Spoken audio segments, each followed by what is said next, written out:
before 6, but we do have everybody that was 2 minutes towards 6. So we'll go ahead and I'll call the meeting to order.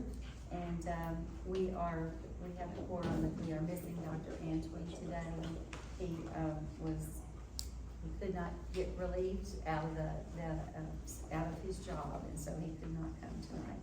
So if you will go to number 2 agenda item, approve the minutes for the meeting held on April 28th, right there, and go through those for just a minute.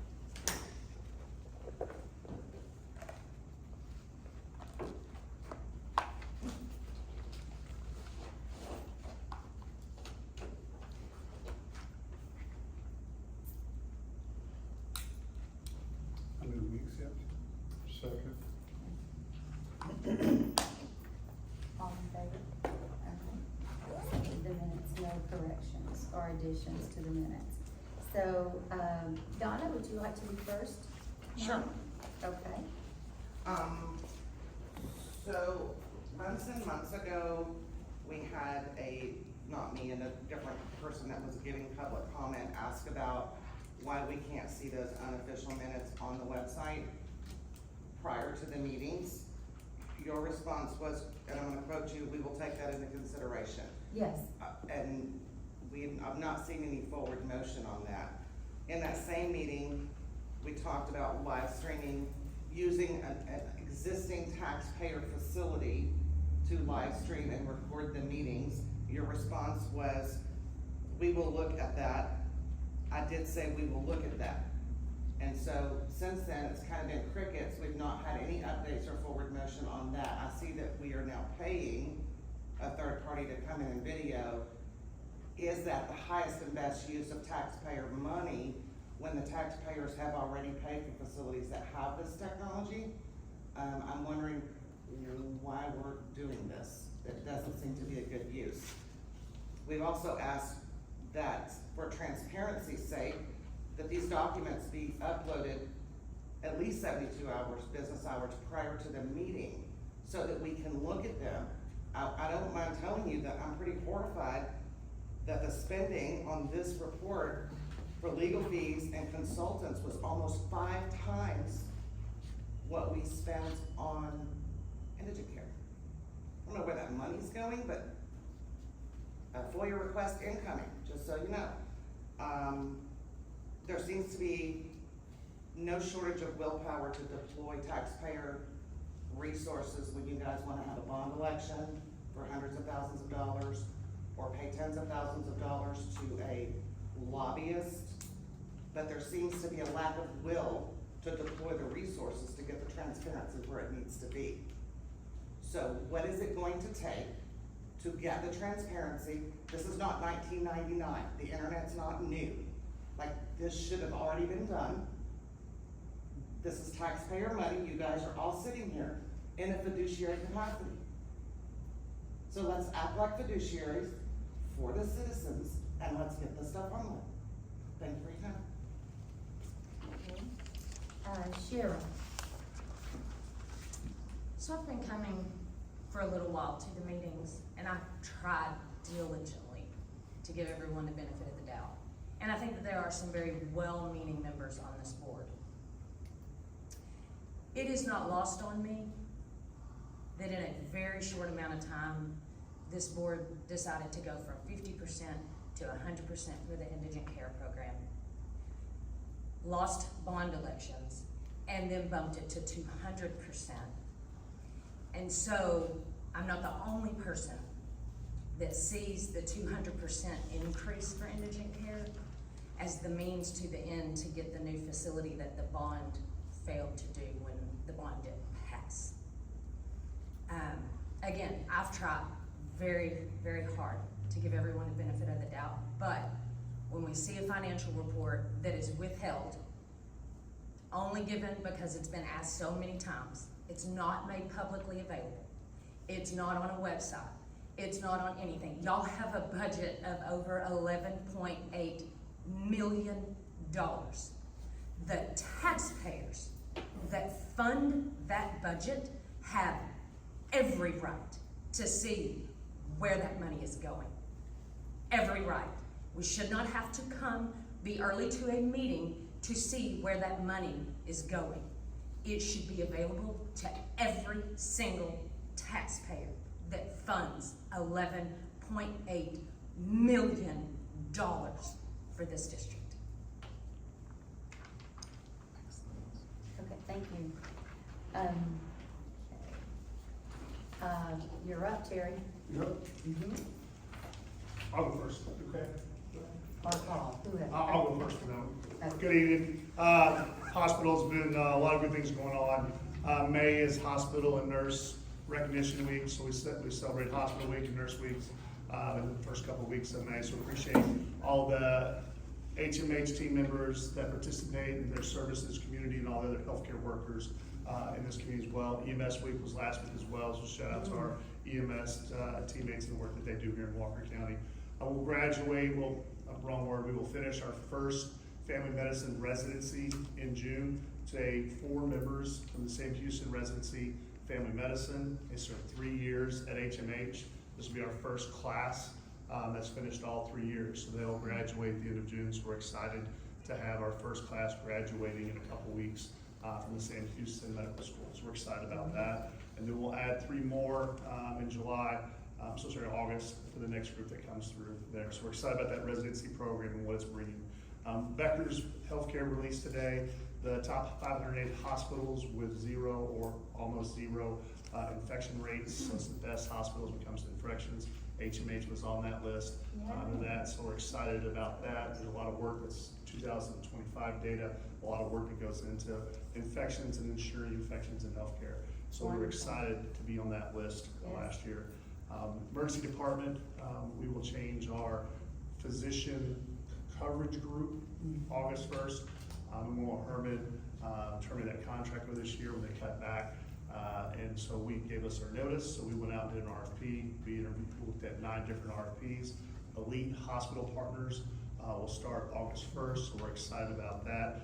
They're very familiar with communities the size of Huntsville and with a lot of the different things that go on at an independent hospital, so we're excited about that and what's going on there. So Elite's excited to be here. We were excited when we interviewed them. They've met with our physician groups and excited to be a part of the Huntsville community. And then excited, the last thing we've got is Dr. Fernandez, general surgeon, will be joining HMH in July. So we're pleased to announce that. We'll be joining our general surgery team, so adding another general surgeon to HMH. He comes from him and his wife come from Huntsville, Alabama. So they'll change the last 2 letters on their address. And Huntsville, Texas is moving. So it's going to be good to have them here and increase our general surgery call is what we're looking for in that one. So he has robotic experience, and with him, Dr. Pepper and Dr. Parmar. So those 3 things will be really advantageous to HMH. So That's good. Congratulations, that's a great honor. yes, ma'am. So, Paul? And just for the record, him and the last 2 physicians all live in Walker County. So most importantly about the physicians that are added, not only they're going to practice in Walker County, they're going to live in Walker County. So April is our 10th month of our fiscal year. So the numbers I'm going to provide are our year-to-date numbers for April, which is 10 months of our data, and I'll be comparing that to the same 10 months of data last year. Total patient days, we are at 22,691 patient days compared to last year, 21,486. That's an increase of 1,205 patient days or 5.6% growth. Inpatient admissions, this year we're at 2,872, last year 2,632. Increase in admissions, 240 cases, growth rate 9.1%. ER encounters, this year we're at 18,760. Last year, 17,748, an increase of 1,012 visits. That's a 5.7% increase. Our births this year, we've done 192. We did 180 a year ago, so that's 12 increase, which is 6.7%. Outpatient registrations this year, and that's come to get an x-ray, come to lab, come to outpatient PT. We've done 46,681 registrations compared to 44,282, which means we're increased by almost 2,400, which is 5.4%. So again, we're staying busy. When you look at the number of beds we have available for medical patients, surgical patients, ICU, the number is about 92 total beds. We're averaging an 83.6% occupancy rate this year alone. So that's the numbers for right now.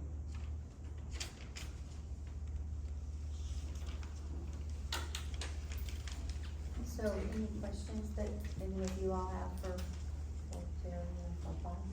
Anything? Good information, it's positive. Okay.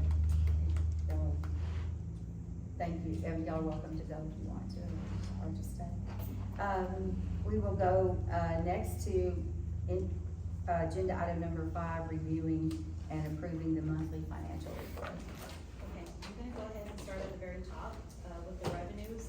I'm not gonna go over every single item, but we'll go over a few that are, of significant value. So we're gonna go ahead and start with the tax revenue. For the month of April, it was 165,715. And then we are going to go down to the HMA lease. It's also a recurring lease, for 200,000. Our total revenues for the month of April were 444,165.31. And then we're gonna go to our expenditures. We had some professional fees, but I will let, Ms. Ann explain that at the end. And then we have an we had an IGT payment worth 49,000, and we also had some, tax assessment fees of worth 29,000. Our total expenditures for the month of April were 309,350. Our total revenues and expenditures were 134,815. Our, legal fees, the 9,100, for, the legal fees were also, part of, Kevin Reed working on the, letter of intent that is still in negotiations. And so that's, what part of that fee is. And, part of the fees were also on the open records, from Jaren. So those were the fees for the attorneys. The professional fees of 215,000, that is HKS. This is our architectural firm. They drew the plans for the tower, for the bond. They also refigured the plans as we reduced down the money for the bond. And their plans are also being used now, so it is not something that is, totally, we're not going to use, because we're looking, at, you know, if we need to increase beds in the ICU, and we want to find a way to do that because it is very needed in the hospital. We have 6 beds. It's been very hard to, keep the cardiologist here when we don't have the ICU beds that we need for cardiology. And so we need to look before anything else at expanding those ICU beds to 12 or 10 or whatever, they feel. I think they're talking like at 12 that they need that. And so that we would have the physicians, they would be then able to do more cardiac cases if we had more, ICU beds. So they're going to look at the plans of how we can, do that, but also with in the future, a tower being built, how do we incorporate those so there is no wasted, money there? So, that's what we're, using those plans for at the moment also. So that was, just, HKS billed us very late, and that's what we paid. So, that's the $215,000, okay? I want to, any other questions about those, though? I know I didn't get the 9,000 miscellaneous. What was the miscellaneous 9,000 at the top?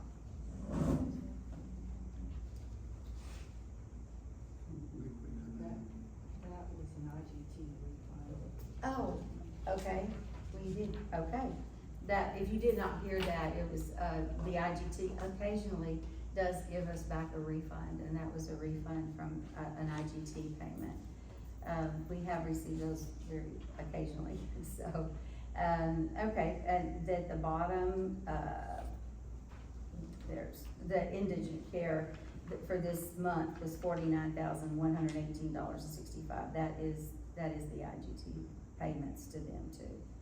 So, and the tax assessments. Okay, any questions about the profit and loss? Any questions for me? Do you have a motion to accept those as final? So moved. Okay, all in favor? Okay.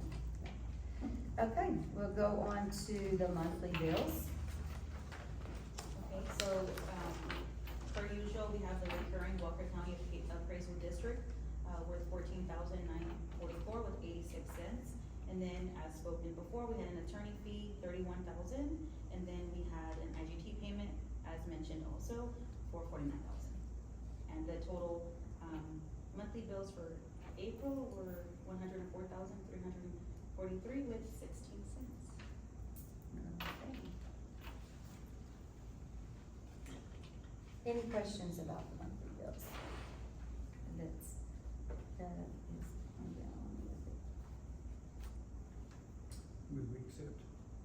Okay. Do I have a second on that? Curtis, all in favor? Okay, thank you very much. We now are gonna have a presentation, from Chris Janning. Some of you may have, remember Chris from, he came and talked, to our board a few months back. But he has been our financial and strategic advisor. He's from Dallas, from Hilltop Securities, longer than I've been on the board. He's, probably 15 years or so, I would guess, but, thank you.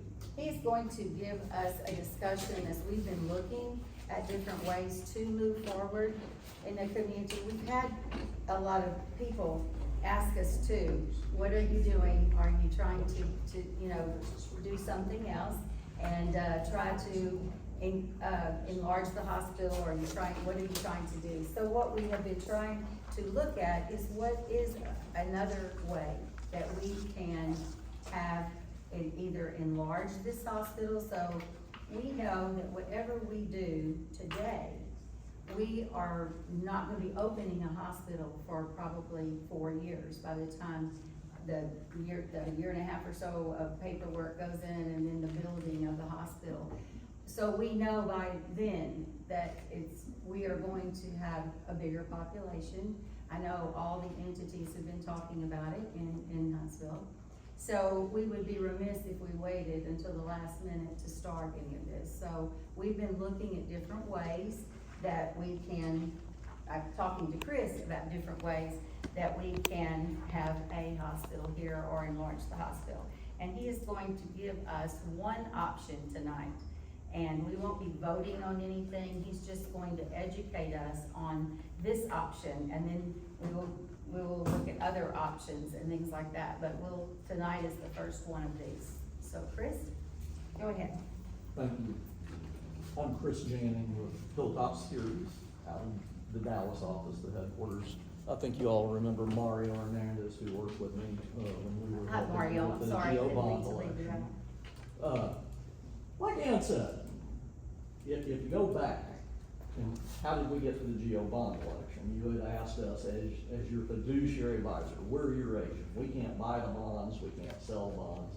We just give you advice on what are the funding options out there. And we had told you, there's HUD 242 program, there are revenue bonds, hospital revenue bonds, there are bank loans, and then there are the GO market. And the GO bond market was the cheapest, that's why we recommended you try those elections.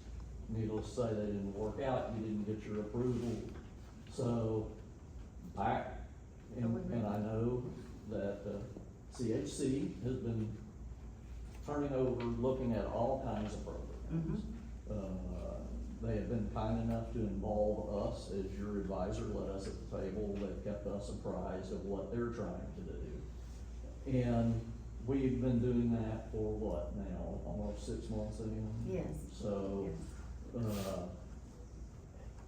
and we haven't seen anything, Hilltop has not seen anything that we would say would stick. You go back to when I recommended the low cost was the GO bond market to try the election. I had told you the other thing that I am very confident that you would qualify for is the federal government's HUD, Housing and Urban Development, 242 program. Why do they call it 242? It's section 242 of their enabling act.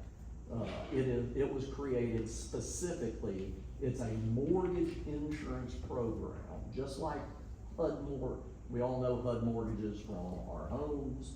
You can have HUD for multifamily, they have loan guarantee. They actually have a loan guarantee for hospitals. They take a mortgage on your property, they take a mortgage on the building. If the loan application conforms, and I'm gonna go through that with you informationally, so you would see what would be expected. And remember, this is just so you know, if you know, as a board, if this is something you wanna explore in conjunction with CHC, I think it would be a achievable, financing source for you. But 242 is what Congress authorized specifically for community hospitals. Ironically, in order to get funding through 242, you have to have what HUD calls a medallion, it's a license. You have to be a financial institution that has a license to originate a mortgage specifically in the hospital mortgage program. There used to be about 4 or 5 of these firms that were out there. I think they're down to 2 or 3, they're dwindling. The program's not been used a lot, and that's because interest rates have been so low for so long that this was higher cost than either general obligation bonds or revenue bonds. Now that rates are going back up, you're starting to see more hospitals look to this program again. But it's always been a program and for last source of lending is what they called it. So community hospitals that just could not meet the revenue bond parameters for general revenue bond investors, the federal government would take, if you met their criteria, and HUD actually keeps, they have a big staff in DC, they have former hospital administrators, they have former hospital financial officers, they have their own architects and engineers. And so they've got, you know, they can look at your plans and specs, are you building the right size, the right spec? They really get into the details. One of the program lenders that is active is KeyBank Kane Brothers, who happen to be who CHC had introduced you guys to for the GO bond work, okay, because they do revenue bonds, they do GO bonds. They still, and they actually just bought one of the competing, that's why there's fewer of them, they just bought a competing firm they have a HUD medallion. I have done several HUD deals through my 35 years in healthcare. One of them you'll see in here is, they gave you some case studies. One's University of New Mexico, Sandoval. That one I did, that's one of 3 I've done in New Mexico for the University of New Mexico, with Kane Brothers. Kane Brothers, KeyBank Kane Brothers also, worked with me on, Decatur years and years ago here in Texas. So I know them, I know they do good work. I asked them, because I know they've got the license to get, and there've been some program changes, and I'll highlight them for you here in a second. But there were a few program changes that had been made, and I wanted to make sure I got you accurate information in an executive summary. So you'll see, it's KeyBank, it's Kane Brothers, it's KeyBank, it's not Hilltop. I've been through it, Mark has been through it, it is factually correct. And they did hold the advertising to a minimum, because we emphasized to them, we wanted to do more education on there. If you look at the overview of page 4, so, we talked about it's specifically 242s for new projects, 241s for refinancing for hospitals. The next bullet you'll see, they will do financing, and the program used to limit your amortization. You had to pay back the money within 25 years from the time the building was complete, the new project was complete. So if you had a 2-year construction period, you could do 27 years of financing. But that was the limit.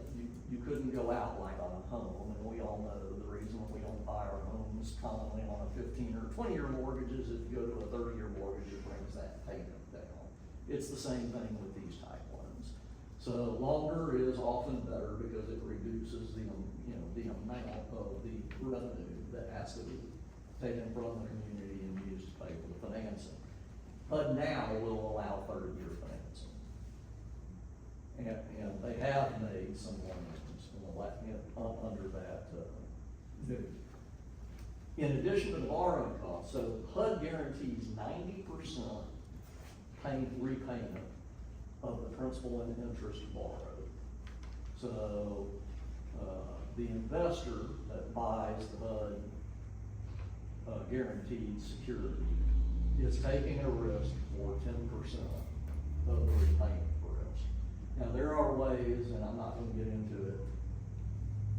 I like to say the guys that wear pointy hats with moons and stars, they'll shape those payments and they make the payment just a little higher in the early years so that it pays off that uninsured stuff first, so that the later payments are all guaranteed, and that's how they get these securities guaranteed by this program to investment grade.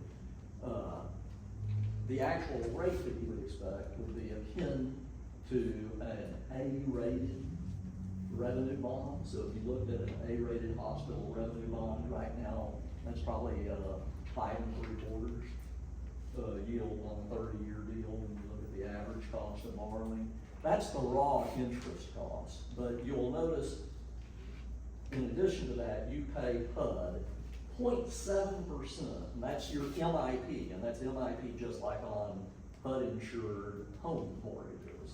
You know, when first-time borrowers don't have enough of a down payment, and you can't get a qualified mortgage, you get the HUD-insured, you pay them that MIP. I think it's only half a point for homes and residences, but for hospitals, it's 0.7. So you have to add that in there. In addition to that, it is a mortgage, so whoever ends up with this mortgage security, they often have a mortgage servicing fee. With a transaction your size, I would do my best to try to hold that to 5 basis points, 0.05% annually. On smaller transactions than your project size, they often try to get 10.1. So, you know, you're gonna pay somewhere 0.75 to 0.8 in total fees on top of that raw interest rate. You can see the HUD requirements. They will look at the operating experience of if there is an existing facility, which you have, you've been in operation for at least 3 years. They'll look back. One of the things they look for is, have you had at least an average of a 0 margin? So you might have some small losses from operations, you might have some small profits, but they're looking for the last 3 years. Does that operating cash flow is equal to or greater than 0? Now, again, they've done projects where it doesn't meet that, but they have to do additional work. On this list, you notice that they require a third-party feasibility study. And they have a list of firms that they maintain who they will accept that work from. You can't just go out and hire the accounting firm or the consulting firm that you want to hire. You have to check against their list, see if it's on there. In your application process, you actually ask them if you can use that firm. Very occasionally, we've seen them even come back and say, we really want you to use one of these 2 or 3 firms. You know, they'll narrow that list down for the situation. And it's because something's going on in your situation that they've seen the firms they ask you to use handle what they like the way they handle. They believe they got the expertise. But sometimes, even if you don't meet that test on operating cash flow margin, they will allow the feasibility, they'll allow extra work from the feasibility consultant on the demand side, and they'll see what they get. If it much improves the payer mix and the utilization and brings the cash flows up, they'll do it. There are some one-time closing fees. The HUD charges a 0.3% exam fee, and then an inspection fee of 0.5%.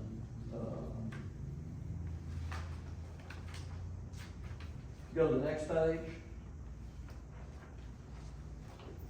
Looking at the benefits. One thing they cannot waive, and this is why the district would need to be involved if you were going to use HUD as a financing source for the hospital. CHC can't just go in there. The district owns the real estate, and you own both the land and the buildings. HUD requires at least a 90%, or a maximum, they will allow a maximum, is the way to say it, of 90% leverage against the property value. So they will look at what is the value of that hospital and that land. And they expect that to be at least 10%. That can't be less than 10% of the total amount you're trying to borrow through their program. That's why I say, with your building, your existing building, it has been maintained, the land is very valuable. Even with project size, if you were to keep it the same as the GO, I don't know, it's what, $200 million. So, you know, that land and building is easily worth more than $20 million. Right. So, we can meet that if the district wants to. But you'll have to also allow, and state law does approve, state law will approve it and permit it. You would have to put a mortgage on the property. So the property would then be at risk by having a mortgage.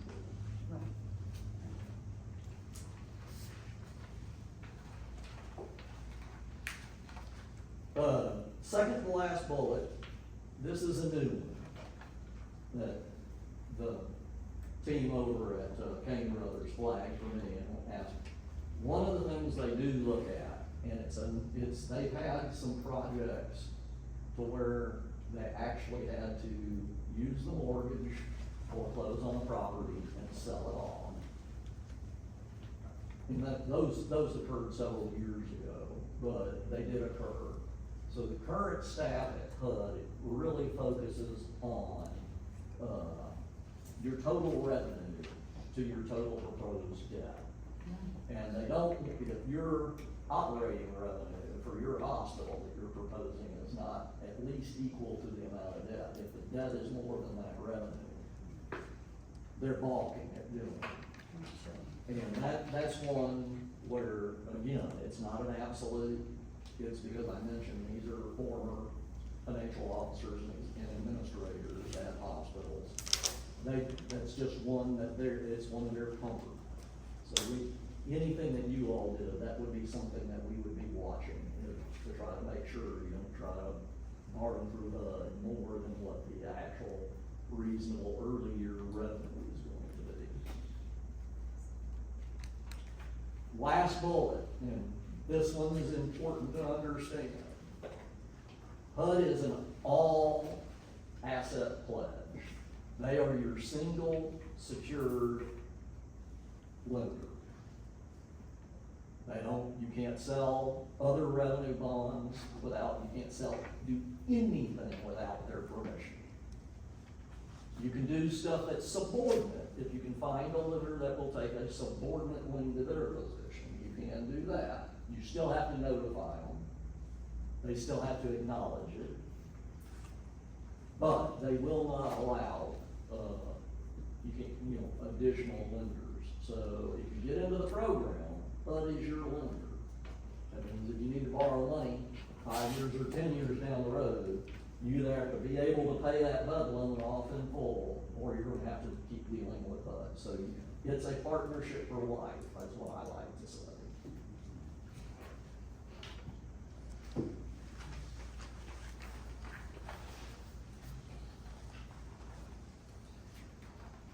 So page 6, again, they look for a projected 1.25 times what we call debt service coverage. That's your cash flow.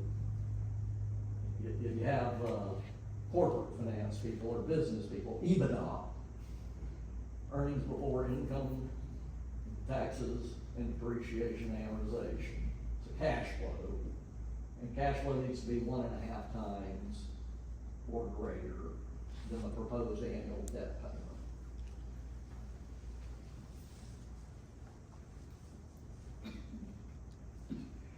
They will, one of the things they look at for existing hospitals, and they will look at with any loan, if you were to go to them in any loan application, would be, what is the day's cash on hand? What is the operating cash reserve? Now, remember, most of their borrowers own and operate. They do have a handful of borrowers that are like you all, where you're really a landlord, the operating entity, with somebody else.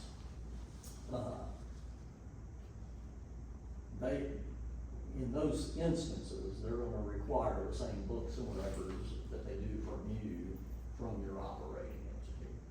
So they're gonna look at CHC and Constable Memorial's history, and they'll require that those, their records be submitted too. And that they will look for the days cash on hand. They really like, their minimum is 30 days. They really prefer it to be 60.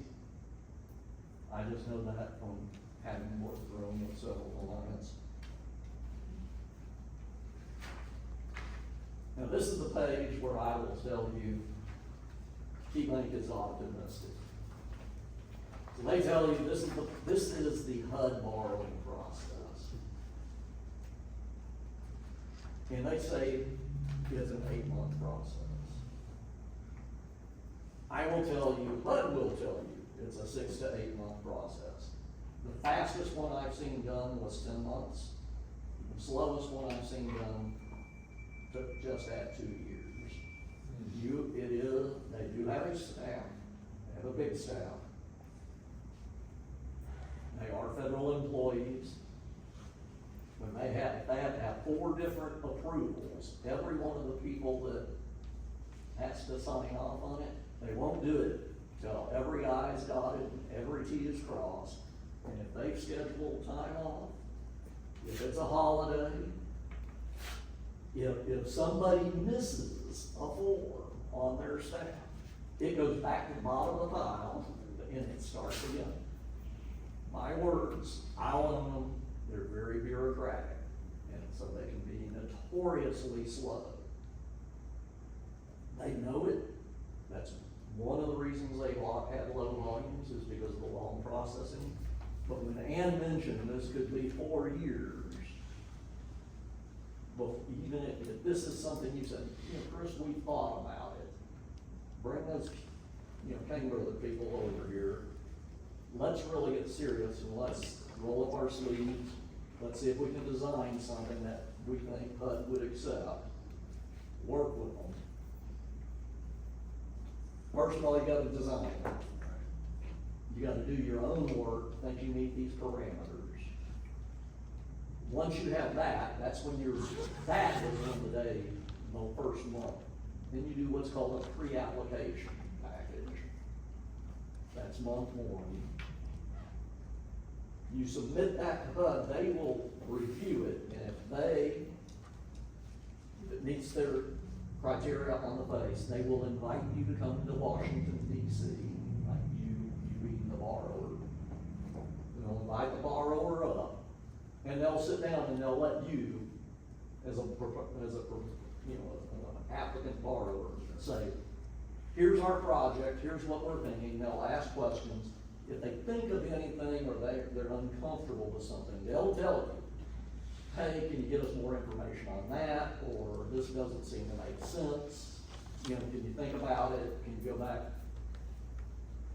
Or, if after that meeting, and very often, they'll say, yep, this seems to make sense.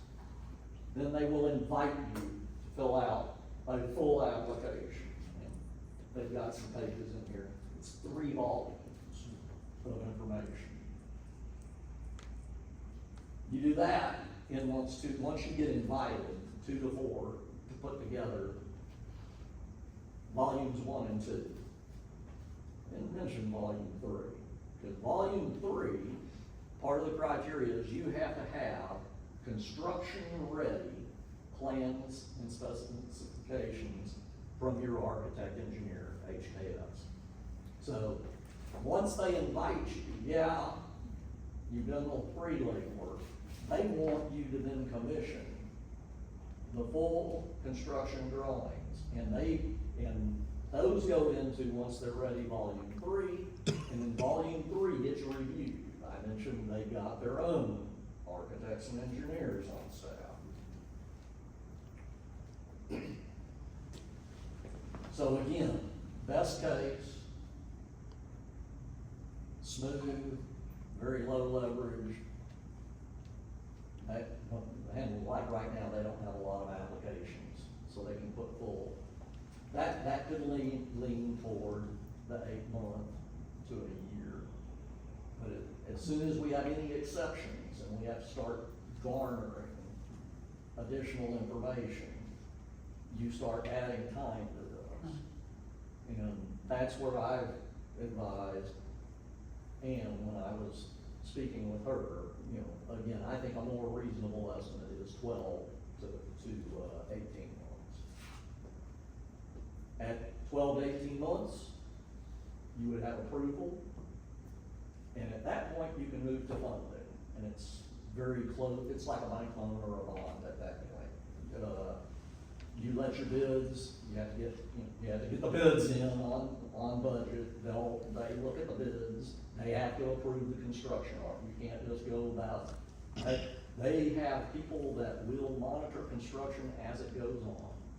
I can tell you, because you all don't have any, but they're gonna make you hire a, construction consultant to, part of your project, to be your representative, but even with that, they're gonna have HUD people that, as the subs all submit, before anything gets paid, it gets reviewed by HUD.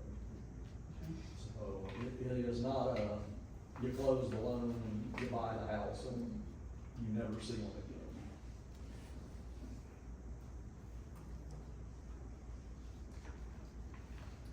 I think that hits, there are specific details on the information that goes into the 3 volumes.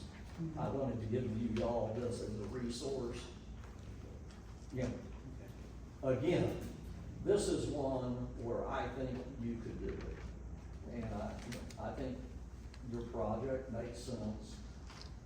And CHC has vetted the numbers, and when I look at the numbers on completion and ramp up, those years, after a couple of years of operations in a new facility, easily qualify. Needless to say, you'd have to hire a HUD-approved feasibility consultant. That's gonna cost you somewhere $150,000 to $200,000. Once you get invited to submit a proposal, you gotta come up with the money to pay HKS. Now, once you've been invited to submit, at that point, if you want, my experience is often, you can get bank and loan financing. And I think on something that level, the district would have the resources, if that's something the board wanted to do, you could do, right?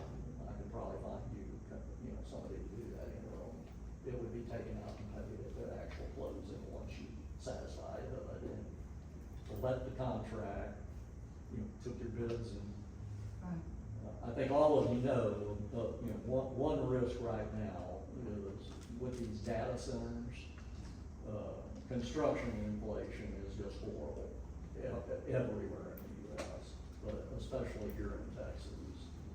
And we're seeing, shortages of particularly electricians. So, anecdotally, HCA released their quarterly, financials, they're a stock company, report quarterly. And in their quarterly report, they said they are not gonna be doing any new construction that, in their forecast period, which is very short, but they're saying this year, basically, we're not gonna approve any new construction projects. Where we're trying to grow, we're gonna grow looking for acquisitions of existing facilities in those markets where we're still trying to grow, we think. And it's because of construction inflation and all that. There's lots of other things. It's a lot, Yeah, I'll leave it with you. Yeah. but- Y'all but can yeah, do what it's you a lot. usually do and We have funnel to any do- questions back to Ian and she. Yes. And if Mario and I need to put something else together and come back down, just let us know. The last thing, HUD has said, it used to be, you had to be the borrower because you have the equity. So we'd have to structure it to where it was solely the district at risk. Supposedly HUD, I mentioned they have some existing borrowers that are like you, where they have an operating company also, separate from the real estate, landlord, if you will. HUD has said that they're gonna allow or consider applications where both, they call it dual obligor, where both the operator and the landlord. And it's specifically for public bodies that don't do the operation, but do have the real estate, and it's a real estate program. So,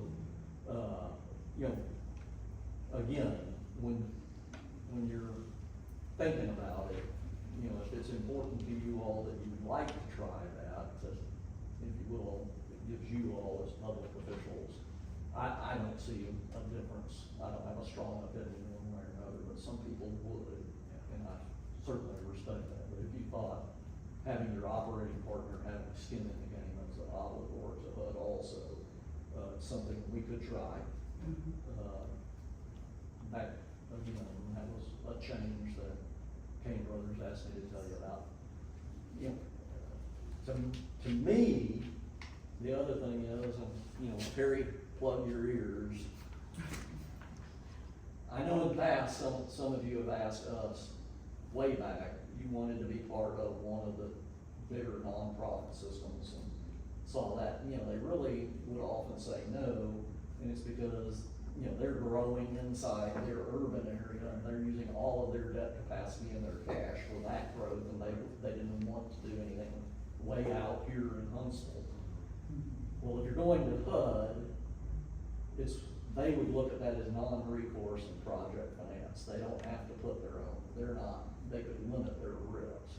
They could still be your co-borrower, and be the operator, but they don't have to, it's not like when we were, you remember the first time we tried to sell, I guess we did sell it to Quorum, but, and the HCA gave you a bit of, but that was a pretty big check that was gonna get written, even back then. They don't have to do that, so if you wanted to, and you wanna do HUD, the other thing you could do, think about it as a board is, would you want to re-engage, us or somebody to go out and poll the nonprofits, and potentially see if that still gives y'all comfort.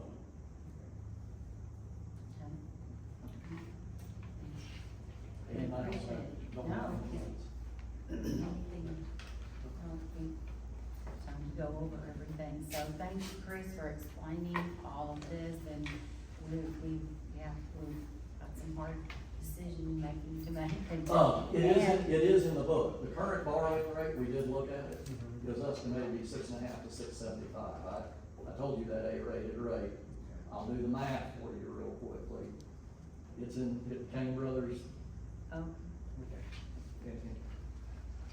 And by the way, I came up with our number independently, Kane just zeroed right in there.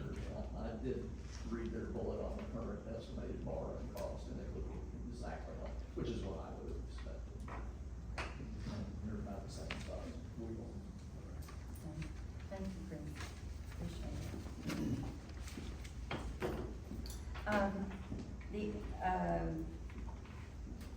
Any discussion tonight on this, or do you need time to go through and, Jerry? I know we'll bring this back to the, our board meeting too, we'll bring it back to talk, and maybe possibly even after we look at everything, we might want Chris to come back. So we can, ask a lot more questions, so, nothing, okay. It is a lot to digest, you're exactly right. I just want to, say, just as a follow-up in my report tonight, that for you all that know and remember that we have been in a letter of intent, about the medical office building. Just want to tell you, those are still in negotiations. It's been a while, but, that is still in negotiations, and so, we'll continue with those and until we, hopefully get something resolved there as far as that goes.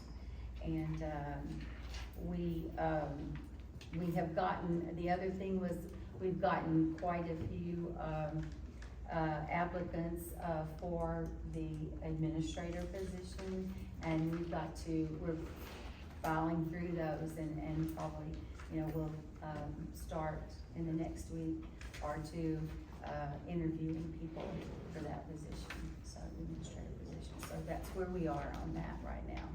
So that's really all I have. Do you all have a motion to adjourn? I have a question. Yes. Not a question, but I would like to thank Ms. Pignon for helping us set up the room. She was here Oh, first. all And the right. room was totally vacant, and she offered to help, and we Nice. really appreciate her helping Yeah. us with that. So, thank you very much. Yeah, thank you, Donna, very much. Anything else? Okay, we will adjourn, motion to adjourn. Okay, all right, we'll adjourn.